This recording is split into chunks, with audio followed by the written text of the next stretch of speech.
بس تم ہمت نہ ہارنا، خود کو اکیلا نہ سمجھنا، اللہ تمہارے ساتھ ہے۔ وہ تمہاری زندگی سے سارے غم، مشکلیں، تکلیفیں ایسے نکالے گا کہ تم حیران ہو جاؤ گے۔ اللہ تمہیں یہاں تک اس لیے نہیں لایا تاکہ تم مایوس ہو کر ہمت ہار جاؤ۔ تمہیں کیا لگتا ہے کہ تم آج جہاں ہو وہاں بے وجہ ہو؟ تم خود یہاں تک نہیں پہنچے ہو بلکہ تمہیں یہاں تک لایا گیا ہے۔ تم نے بے شمار تکلیفیں آج اس مقام تک پہنچنے کے لیے ہی برداشت کی ہیں۔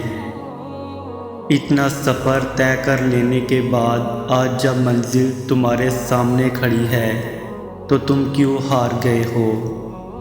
اتنے کٹھن صبر کے بعد جب صلہ ملنے کا وقت ہے تو کیوں راستے میں ہی ٹھہر گئے ہو؟ اب تو سفر ختم ہونے کو ہے، اب تم منزل کے نہیں بلکہ منزلیں تمہاری منتظر ہیں۔ اب تمہیں مرزوں کا نہیں بلکہ مرزوں کو تمہارا انتظار ہے۔ اب کن تمہاری ایک آخری دعا کا ارادہ باندھے ہوئے ہے کہ یہاں تم مانگو اور وہاں تمہیں منہ سے نکلی پہلی فریاد پر نواز دیا جائے۔ اب صبر کے زمانے گزر گئے، اب صلے کا وقت ہے۔ اب بات سننے کی نہیں رہی، اب قبولیت کا وقت ہے۔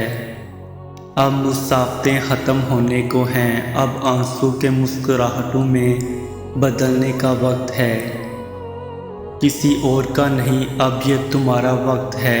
ہزاروں مایوس لوگوں میں سے اگر اس نے تمہیں دعا کی توفیق دی ہے تو پھر وہ کیسے تمہاری دعا رد کر سکتا ہے؟ جس نے دعا کا حکم دیا ہے اس نے قبولیت کا وعدہ بھی کر رکھا ہے، تو پھر اس دل کو منا لو یقین پہ اور اس کو اپنی رضا میں راضی کر لو۔ اگر اس نے راضی نہ ہونا ہوتا تو وہ تمہیں بھی کبھی منانے کا اشارہ نہ دیتا، اور وہ یقیناً تمہیں وہ سب دینے والا ہے جس کے لیے تم راتوں کو اٹھ کر رویا کرتے تھے۔ کبھی کبھار بس ایک دعا ہی سب بدلنے کے لیے کافی ہوتی ہے، خاص طور پر تب جب کچھ بھی بدلنا دل کو ممکن نہیں لگتا۔ جب ہم کسی معاملے میں اللہ سے مشورہ مانگتے ہیں تو مشورہ بھی ملتا ہے اور غیبی مدد بھی، مگر ہم دھیان نہیں دیتے۔ کیا کبھی ایسا ہوا کہ کچھ کھانے کو جی چاہا ہو اور وہ چیز کسی نہ کسی ذریعے سے تم تک اسی وقت پہنچ جائے؟ کیا کبھی ایسا ہوا کہ کہیں سے مدد کی امید نہ ہو لیکن اچانک کہیں سے مدد آ جائے؟ کیا کبھی ایسا ہوا کہ اپنا کوئی دھوپ میں لا کر کھڑا کر دے اور اچانک سے کوئی اجنبی شخص ہاتھ تھام کر چھاؤں تک لے جائے، نہ کوئی سوال کرے نہ جواب؟